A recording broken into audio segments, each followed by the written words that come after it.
Empecemos con este relato. Hace 5 años empecé a laborar como médico forense.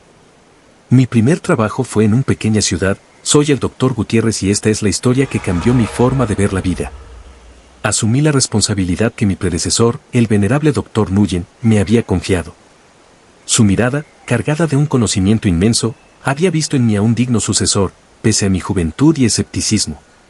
Durante las semanas previas a su jubilación, el Dr. Nguyen compartió conmigo no solo su profundo conocimiento en medicina forense, sino también una tradición inusual que, según él, era crucial para mantener el equilibrio entre el mundo de los vivos y el de los muertos.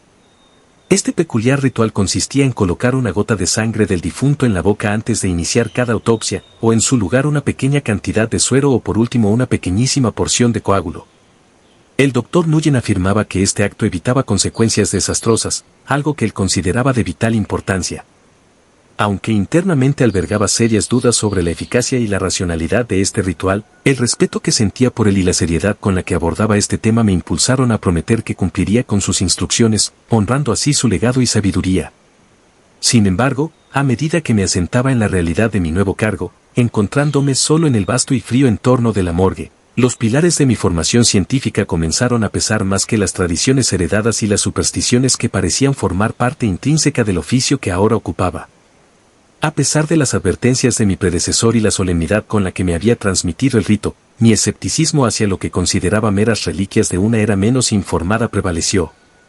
La morgue, un ambiente tan apacible y silencioso eran para mí el escenario perfecto para la aplicación rigurosa de la ciencia, libre de cualquier influencia mística o de rituales locos. 3 días después de iniciado mi labor como médico forense me enfrenté a mi primera autopsia. Tomé una decisión que reflejaba mi firme compromiso con los principios de la medicina basada en evidencias. El ritual de colocar una gota de sangre del difunto en mi boca, tan fervientemente defendido por el Dr. Nguyen, me pareció un acto completamente fuera de lugar en el contexto de la ciencia moderna que yo practicaba y enseñaba. Este procedimiento, descrito por mi predecesor como esencial para la seguridad y el equilibrio en nuestro trabajo con los muertos, me resultaba una reliquia de tiempos más supersticiosos. La idea de introducir material biológico potencialmente contaminado en mi propio cuerpo chocaba frontalmente con todos los protocolos de bioseguridad y racionalidad científica que había aprendido y valoraba. En mi perspectiva, tal acto no solo carecía de fundamento empírico, sino que representaba una transgresión a las normativas de higiene y a la integridad científica que deben regir en una morgue moderna. En aquel día sombrío, el cuerpo de un anciano que había llegado a la morgue bajo el enigma de una muerte por causas desconocidas se dispuso en mi mesa de autopsia. Ya envuelto en la seriedad de mi tarea, me enfoqué en desentrañar los misterios que su muerte pudiera esconder, procediendo con meticulosidad científica en cada corte y observación. La atmósfera estaba impregnada de un silencio casi sacro, roto solo por el sonido de mis instrumentos y el zumbido ocasional de la refrigeración. Al concluir la disección y mientras iniciaba el proceso de limpieza y restauración del orden, un evento inesperado y profundamente perturbador irrumpió en la calma de la sala. De repente, un sonido gutural, bajo y resonante, emergió del cuerpo del difunto. Este no era un simple escape de aire, común en cuerpos en descomposición, sino un ruido visceral que parecía surgir de las profundidades de su ser. Casi simultáneamente, sus ojos se abrieron bruscamente, desvelando un fulgor rojo y malévolo que no podía asociarse con ningún fenómeno fisiológico conocido. El shock de ver esos ojos brillando con una luz infernal fue paralizante. La incredulidad y el terror se entrelazaron, dejándome momentáneamente incapaz de moverme o reaccionar. El cuerpo, que debería haber estado inerte y silente, conforme a las leyes de la naturaleza y la ciencia, comenzó a levantarse lentamente. Los sonidos de los huesos crujientes acompañaban cada uno de sus movimientos, añadiendo una dimensión siniestra a la escena. A medida que se erguía, una sonrisa grotesca se formó en sus labios, una expresión tan macabra que parecía desafiar la realidad misma. Este inesperado levantamiento del cadáver transformó la morgue de un espacio de investigación científica en el escenario de un fenómeno que desafiaba toda explicación racional. La experiencia fue un asalto directo a mi comprensión del mundo, lo que antes consideraba firmemente como imposible estaba ocurriendo justo delante de mis ojos. El horror de esa experiencia era tan intenso y visceral que las palabras apenas logran capturar la esencia del miedo y la confusión que me inundaron en esos momentos. Atrapado en un vórtice de terror y desconcierto, mi mente luchaba por procesar la grotesca escena que se desarrollaba ante mis ojos. El cadáver del anciano, ahora espantosamente animado, continuaba su macabro levantamiento. En ese momento crítico, las severas advertencias del Dr. Nguyen resonaron en mi memoria con una claridad aterradora. Recordé sus palabras sobre las consecuencias nefastas de ignorar los rituales que él había tan insistentemente practicado. Con el corazón palpitando en un ritmo frenético y las manos temblando bajo la presión del miedo extremo, tomé un bisturí con un impulso casi instintivo. Mi mente, aunque nublada por el pánico, fue guiada por un recuerdo fugaz de las instrucciones de mi mentor. Con una mezcla de desesperación y esperanza, hice una pequeña incisión en el brazo del cadáver reanimado, de donde extraje una gota de sangre oscura y viscosa. Acto seguido, y contra todo lo que mi formación científica me dictaba, llevé la gota de sangre a mi boca y la deposité en mi lengua, cumpliendo con el antiguo ritual que había decidido omitir. En ese momento surrealista, sentí una repulsión mezclada con un atisbo de esperanza desesperada, esperando que las acciones dictadas por tradiciones que no comprendía pudieran revertir el horror que se desplegaba. El efecto fue inmediato y dramático. El cadáver, que segundos antes se erguía con una vida antinatural, se detuvo abruptamente. Sus ojos, antes albergando un brillo infernal, se apagaron como si la luz malévola dentro de ellos hubiera sido extinguida por la sangre que ahora consumía. Con un suspiro que más parecía un último aliento, el cuerpo cayó hacia adelante, regresando a la inanimación de la muerte, volviendo a ser no más que un montón de materia orgánica sin vida sobre la fría mesa de acero. Este retorno a la quietud fue tan súbito como su despertar, dejándome paralizado unos momentos más, esta vez no por el miedo, sino por el asombro y la incredulidad. Había sido testigo de algo que desafiaba toda lógica científica, un evento que me obligaba a reconsiderar la línea que había trazado tan firmemente entre la ciencia y el misticismo. La experiencia marcó un punto de inflexión en mi carrera y en mi comprensión del mundo, recordándome la importancia de mantener una mente abierta frente a los misterios que aún no podemos explicar. Este evento marcó un punto de inflexión en mi carrera y en mi percepción de la ciencia y lo sobrenatural. Desde entonces, no he dejado de cumplir con el ritual en cada procedimiento, recordatorio perpetuo de que hay fuerzas que la ciencia aún no puede explicar. La morgue, bajo mi cuidado, se ha transformado en más que un simple depósito de cuerpos, es un umbral hacia lo desconocido, un lugar donde la realidad palpable se entrelaza con misterios que desafían nuestra comprensión. Disfruta del siguiente relato. La tranquilidad que brinda el trabajo con los cadáveres siempre me ha atraído, permitiéndome realizar mis tareas con meticulosa precisión. Junto a mí trabajaba Claudia, mi ayudante, una técnica tanto capaz como eficiente. Era una mañana apacible y rutinaria en la morgue. La calma solo se veía interrumpida por el zumbido ocasional de los equipos y el eco de pasos sobre el piso de baldosas. Me encontraba examinando cuidadosamente el cuerpo de un recién llegado, anotando detalles en mi cuaderno, cuando el sonido de puertas abriéndose bruscamente rompió la monotonía. Un grupo de policías, liderados por un inspector de mirada severa, irrumpió en la sala de autopsias. Su presencia inmediata y dominante llenó el espacio, haciendo que incluso el aire pareciera más pesado. Claudia levantó la vista de su trabajo, igual de sorprendida que yo por la abrupta interrupción. El inspector, con una carpeta llena de documentos en mano, no perdió tiempo en explicar el motivo de su visita. Doctor Fuentes, comenzó con voz firme, hemos recibido múltiples denuncias de familiares de fallecidos procesados aquí. Alegan discrepancias serias entre sus observaciones y nuestros informes finales. Se acercó a la mesa donde yacía el cuerpo que examinaba, su expresión era de inquisición y sospecha. Prosiguió explicando que varios familiares habían reportado la falta de partes específicas en los cuerpos de sus seres queridos, una mano, un pie, incluso una pierna entera. Estas acusaciones eran acompañadas por dudas sobre las causas de muerte que Claudia y yo habíamos determinado. Según los informes policiales, las discrepancias eran demasiado grandes para ser meros errores. A medida que el inspector enumeraba los casos, Claudia y yo intercambiábamos miradas de confusión y preocupación. Ninguno de nosotros podía recordar irregularidades durante las autopsias, y siempre habíamos seguido los procedimientos estándares al pie de la letra. El ambiente se tensó aún más cuando el inspector nos informó que llevarían a cabo una investigación exhaustiva, revisando todos nuestros registros y procedimientos de los últimos meses.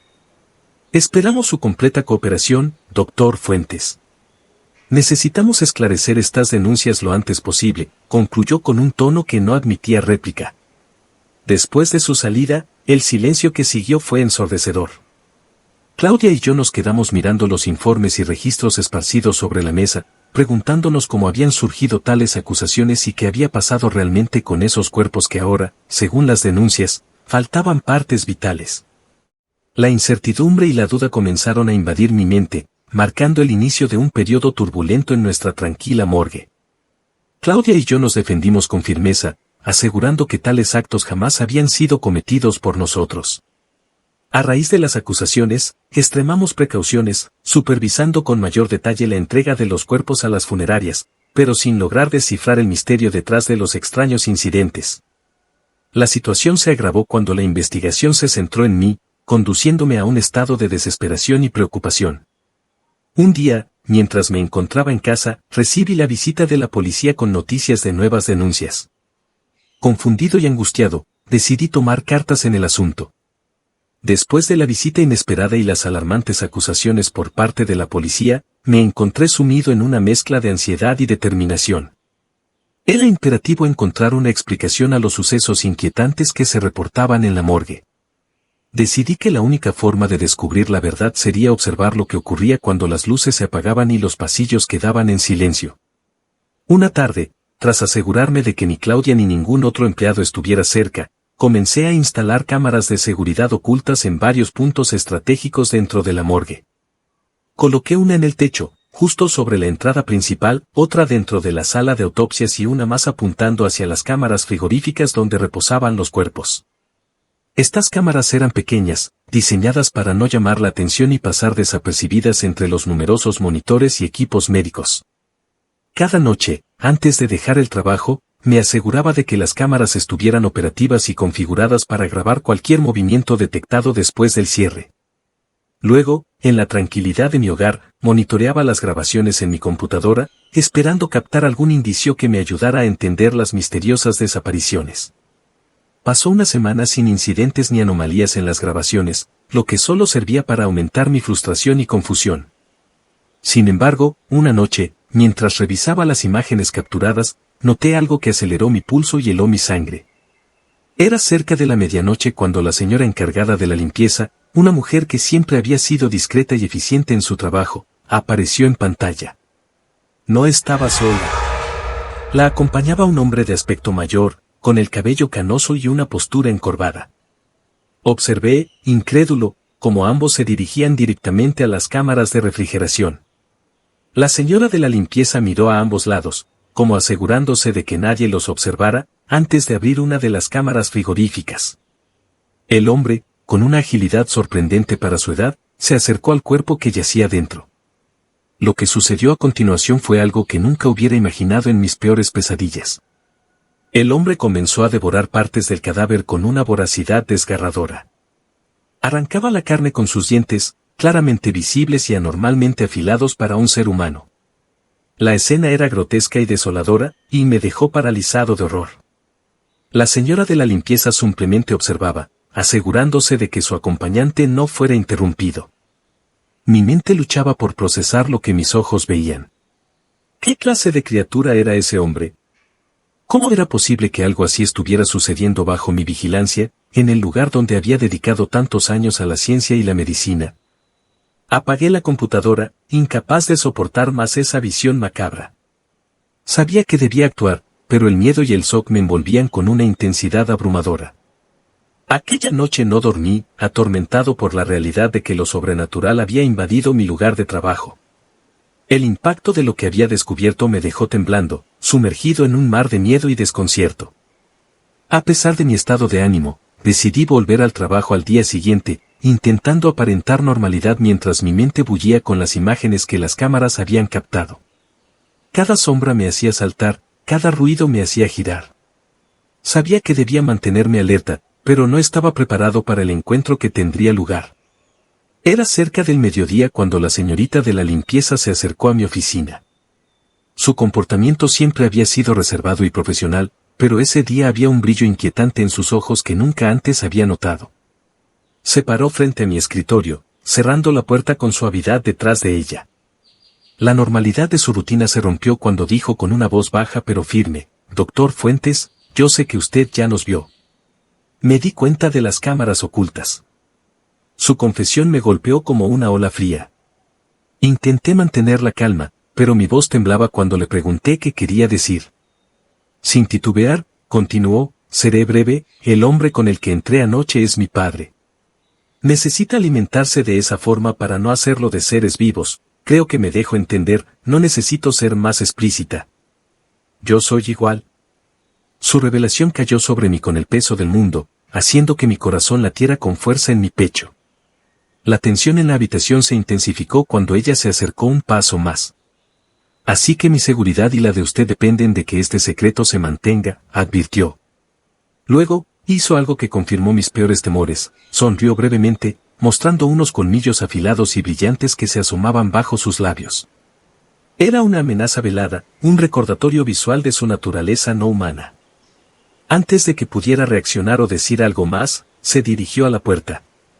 Con un movimiento rápido y alarmantemente fuerte, torció la manija de metal, deformándola con facilidad. El metal chirrió y se dobló bajo su agarre, dejando la cerradura inutilizable. Era una demostración clara de su fuerza sobrenatural y de lo que podría hacer si decidía actuar contra mí. Se fue tan silenciosamente como había entrado, dejándome solo con el eco de sus palabras y la imagen de la cerradura destruida.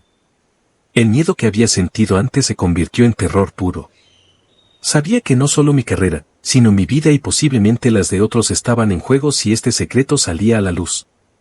La amenaza implícita era clara, mi silencio era crucial, no solo para mi seguridad sino también para evitar que esa criatura se alimentara de los vivos.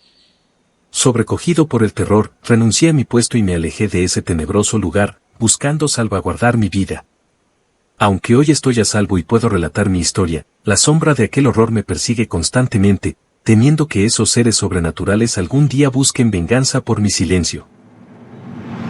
Si te está gustando el relato, suscríbete, dale like y comparte. Disfruta del siguiente relato. Yo estaba haciendo mi servicio rural como médico recién egresado, en un lugar lleno de misticismo donde mi principal competencia era el chamán del pueblo.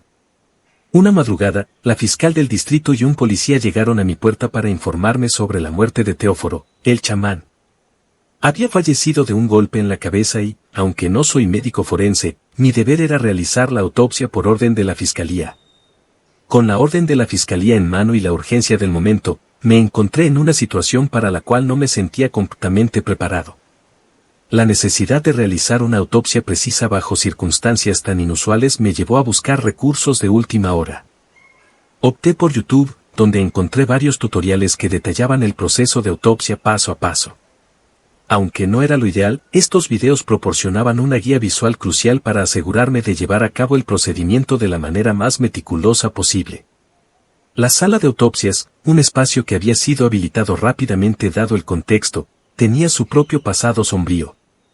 Antes de ser adaptada para mi uso, había servido como almacén durante varios años y estaba sellada, acumulando polvo y leyendas a su alrededor. Los lugareños murmuraban sobre actividades paranormales y desapariciones misteriosas vinculadas al lugar, lo cual añadía una atmósfera de temor y misticismo a mi ya tensa tarea. Cuando finalmente me dispuse a examinar el cuerpo de Teóforo, el chamán del pueblo, la tensión aumentó. Desnudando la parte superior de su torso, descubrí un tatuaje en su pecho que inmediatamente atrajo mi atención. Era un símbolo satánico, compuesto de líneas intrincadas que formaban un diseño tanto arcano como intimidante. No era simplemente la apariencia del tatuaje lo que inquietaba, sino la energía que parecía emitir, una sensación de peligro tangible y ominoso que se palpaba en el aire frío de la sala. Este detalle no solo subrayaba la importancia de proceder con precaución, sino que también intensificaba la extraña y escalofriante naturaleza de la autopsia que estaba a punto de realizar. Cuando realicé la primera incisión en el torso del chamán Teóforo, un detalle inesperado me tomó por sorpresa, la sangre comenzó a fluir desde el corte. Esto era inusual porque, en condiciones normales post-mortem, la sangre debería haber estado coagulada. La frescura de la sangre me llevó a considerar diversas posibilidades médicas, incluida la de que Teóforo pudiera haber estado tomando varfarina, un anticoagulante, aunque no tenía manera de confirmarlo en ese momento. Esta observación me alertó sobre la necesidad de proceder con mayor cautela y atención a posibles anomalías adicionales. Prosiguiendo con el procedimiento, realicé una incisión cuidadosa alrededor del cráneo para levantar la calota craneal y examinar el cerebro, un paso crucial en cualquier autopsia. Sin embargo, lo que descubrí bajo el cráneo fue desconcertante, el espacio donde debería haber estado el cerebro estaba vacío. Parecía como si alguien hubiera extraído el cerebro de manera meticulosa, dejando una cavidad limpia y vacía.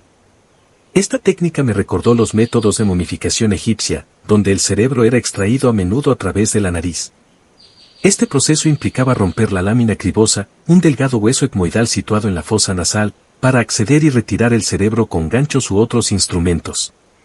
En el caso de Teóforo, observé una lesión en la lámina cribosa que indicaba un procedimiento similar, pero lo que incrementó mi asombro fue la presencia de un callo óseo en el área de la lesión. El callo óseo sugería que la lesión había ocurrido mucho tiempo antes de su muerte, lo que planteaba una posibilidad médicamente inquietante y biológicamente improbable. ¿Había vivido Teóforo durante un periodo extenso sin su cerebro? Esta observación dejaba más preguntas que respuestas, desafiando mi comprensión médica y añadiendo una capa de misterio y urgencia a la autopsia. La presencia de prácticas culturales o rituales desconocidos, o incluso fenómenos paranormales, empezaba a parecer no solo posible, sino probable, dada la naturaleza extraordinaria de los hallazgos. Cuando realicé la primera incisión en el torso del chamán Teóforo, un detalle inesperado me tomó por sorpresa: la sangre comenzó a fluir desde el corte. Esto era inusual porque, en condiciones normales post-mortem, la sangre debería haber estado coagulada.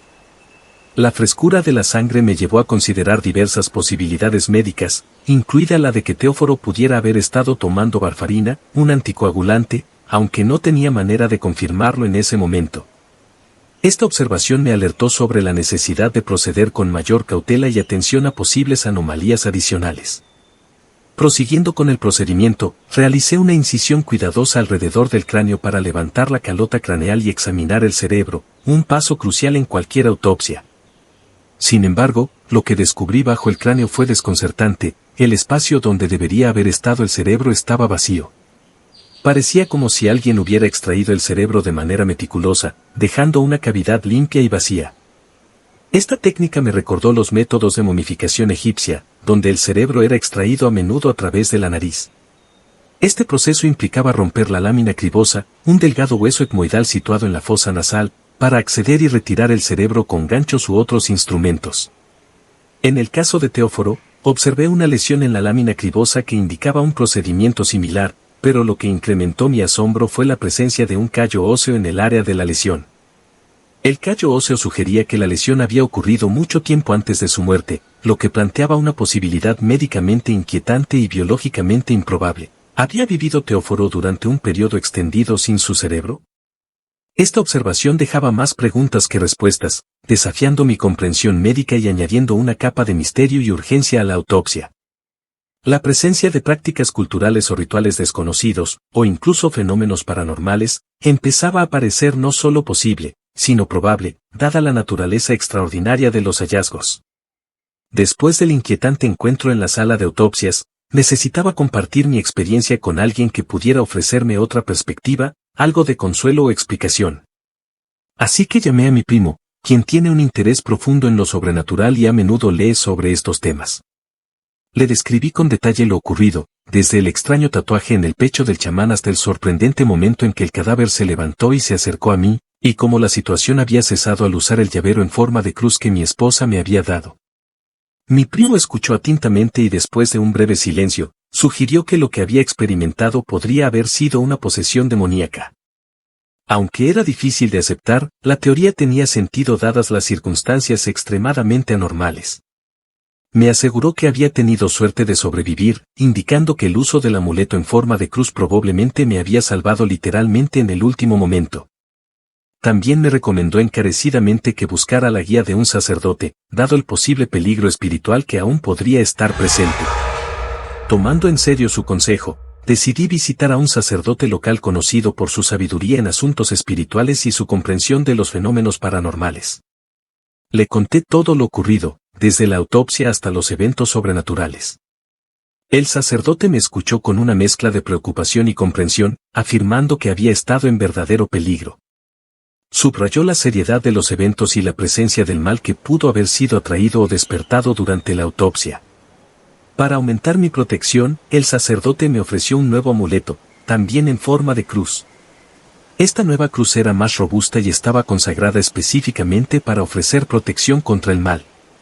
Me explicó que este amuleto debería llevarse siempre, especialmente cuando trabajara en entornos o situaciones donde las energías espirituales negativas pudieran ser prevalentes. Este encuentro con el sacerdote no solo proporcionó un sentido de seguridad adicional, sino que también reforzó la gravedad de lo que había enfrentado y la necesidad de precaución en futuras situaciones similares. Me fui sintiéndome más equipado para manejar posibles encuentros paranormales, agradecido por el conocimiento y la protección que me habían brindado tanto mi primo como el sacerdote. Acá te dejo más videos interesantes. Si te gustó, suscríbete para más relatos, mitos y leyendas.